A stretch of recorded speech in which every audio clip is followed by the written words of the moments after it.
আসসালামু আলাইকুম। নবকুড়ি আইটি ইনস্টিটিউটের পক্ষ থেকে সবাইকে শুভেচ্ছা জানিয়ে শুরু করছি আজকের টিউটোরিয়াল। তো আজকের বিষয় হচ্ছে গ্রাফিক ডিজাইন ক্যারিয়ার গাইডলাইন। আর পরিচয়টি দিয়ে নিই, আমি MD Arman, freelancer graphic design হিসেবে কাজ করছি। গ্রাফিক ডিজাইনে যে যে সেক্টর রয়েছে সেই সেক্টরের উপর কোন কোন ভিত্তিতে কোন বিষয় রয়েছে সেটি আজকে আমি আপনাদের দেখাবো।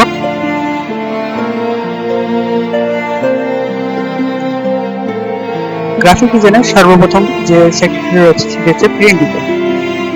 তো প্রিন্ট ডিজাইন আসলে কি? প্রিন্ট ডিজাইন হচ্ছে কোনো কিছু প্রিন্টারের মাধ্যমে প্রিন্ট করাকে প্রিন্ট ডিজাইন বলে। তো প্রিন্ট ডিজাইনের ভিতরে পড়ে business card, floor, brochure, poster, আরো অনেক কিছু। তো ধরেন বিজনেস কার্ড। আসলে বিজনেস কার্ড কি? বিজনেস কার্ড বলতে আমরা বুঝি যে কোম্পানি, একটি কোম্পানির পরিচয় তুলে ধরার যে বিষয়টি রয়েছে সেটা হচ্ছে বিজনেস কার্ড হিসেবে ধরা যায়। ধরেন আপনার একটি কোম্পানি রয়েছে, তো সেই কোম্পানির জন্য আপনার একটি বিজনেস কার্ড প্রয়োজন, তৈরি করা প্রয়োজন। তো আপনি ফটোশপ বা ইলাস্ট্রেটরের মাধ্যমে একটি বিজনেস কার্ড তৈরি করলেন। তো তৈরি করার পর আপনাকে কি করতে হবে? আসলে তৈরি করার পর আপনি মূলত সেটি প্রিন্ট করবেন, কারণ প্রিন্ট না করলে এটি মানুষের কাছে পৌঁছে দেওয়া যাবে না। তো আপনারা বুঝতে পেরেছেন যে আসলে প্রিন্ট ডিজাইন আসলে কি জিনিস। তো এগুলো এখানে ফ্লোর, ব্রোশিওর, পোস্টার আরো অনেক কিছু এইরকম রিলেটেড। তো এগুলোকেই প্রিন্ট ডিজাইন বলে। তারপরে রয়েছে ওয়েব ডিজাইন। তো ওয়েব ডিজাইন আসলে গ্রাফিক ডিজাইনের ভিতরে পড়ে, কারণ ওয়েব ডিজাইন শুধু কোডিং এর মাধ্যমে কিন্তু করা যায় না।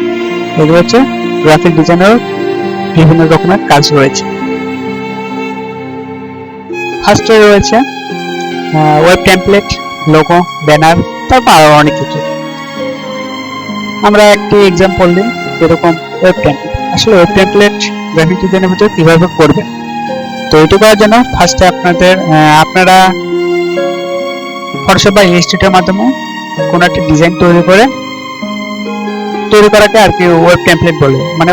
ওয়েব ডিজাইনে তৈরি করার আগে আপনি ফটোশপ বা ইলাস্ট্রেটরের মাধ্যমে তৈরি করে নেবেন। তারপর হচ্ছে লোগো। আসলে লোগো কি? ওয়েব ডিজাইনের লোগো কি? ওয়েব ডিজাইনের লোগো বলতে আমরা বিভিন্ন প্রকারের লোগো দেখতে পাই, যেরকম sign up, log in, registration, তারপর হচ্ছে সাবমিট, এরকম অনেক প্রকারের লোগো দেখতে পারি। অথবা ওয়েবসাইটের নামের ভিত্তিতে একটি লোগো তৈরি করা হয়। তারপর হচ্ছে ফেভ আইকনও কিন্তু লোগোর মধ্যেই পড়ে। তারপরে রয়েছে ব্যানার। আসলে ব্যানার কি? ওয়েব ডিজাইনে কিন্তু ব্যানার সবচেয়ে বেশি দেখা যায়। ওয়েব ডিজাইনে ব্যানার আসলে মূলত গ্রাফিক ডিজাইনের কাজ রয়েছে। তো ব্যানার আমরা বিভিন্ন প্রকারে দেখতে পারি। তো এগুলো আসলে ব্যানারের ওয়েব ডিজাইনের কাজ। তারপরে রয়েছে ইউআই ইউএক্স। আসলে ইউআই ইউএক্স কি? ইউআই হচ্ছে ইউজার ইন্টারফেস আর ইউএক্স হচ্ছে ইউজার এক্সপেরিয়েন্স। তো ইউআই ইউএক্স হচ্ছে এই দুটি মিলে একটা প্যাকেজ। ওয়েব ডিজাইনে বলছি, গ্রাফিক ডিজাইনে ইউআই ইউএক্স হচ্ছে একটি বড় সেক্টর, ঠিক আছে? তো ওয়েব ডিজাইন ইউআই ইউএক্স এর ভিতরে পড়ে web design, apps design, print design আরো অনেক কিছু রয়েছে। তো আমি ধরেন একটা এক্সাম্পল দিয়ে বলি, আপনি একটি ব্যানার তৈরি করতে চাচ্ছেন, ঠিক আছে? তো ব্যানার তৈরি করার জন্য আপনাকে কি প্রয়োজন? মাথায় রাখতে হবে ফার্স্টে কালার। সেটা কোন কালার কোথায় বসাবেন বা কোথায় কি বসালে ভালো হবে সেটা হচ্ছে ইউআই। আর ইউএক্স হচ্ছে ফন্ট। আমরা বিভিন্ন প্রকারের ফন্ট দেখতে পাই। তো আসলে ব্যানার তৈরি করার জন্য কোন ফন্ট কোথায় বসাতে হবে, কোথায় মানে পিকচার বসালে ভালো হবে, মানে ডিজাইনটা এটা হচ্ছে ইউএক্স। আশা করি বুঝতে পেরেছেন। তো আজকের এই পর্যন্তই।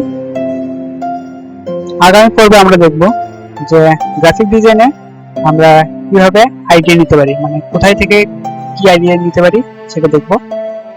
আশা করি আগামী পর্বে আমাদের সাথে থাকবেন। আসসালামু আলাইকুম।